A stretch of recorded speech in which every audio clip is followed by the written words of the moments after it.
Govindapai memorial ലൈബ്രറിയുടെ ആഭിമുഖ്യത്തിൽ ദേശീയ വായനാ ദിനം ആചരിച്ചു.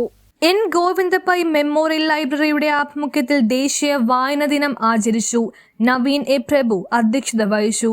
ബൃന്ദ ബൈജു സ്വാഗതം പറഞ്ഞു. അപർണ പൈജൈൻ ആമുഖ പ്രഭാഷണം നടത്തി.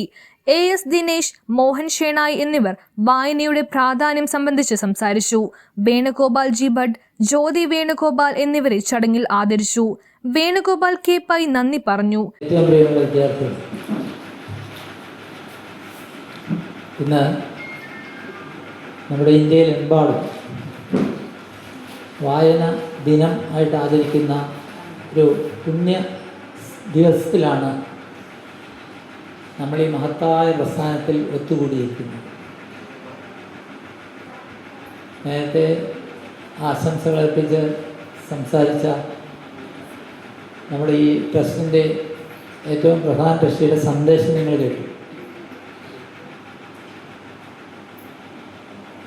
1970-കളിൽ ഈ ബൃഹത്തായ സ്ഥാപനം നോക്കുക, ഇതിൻ്റെ രൂപകൽപ്പന പോലും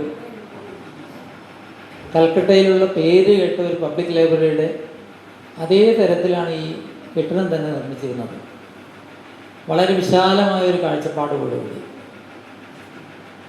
അന്നത്തെ 1 ലക്ഷം രൂപയായിരുന്നു ഇതിൻ്റെ ചിലവ്.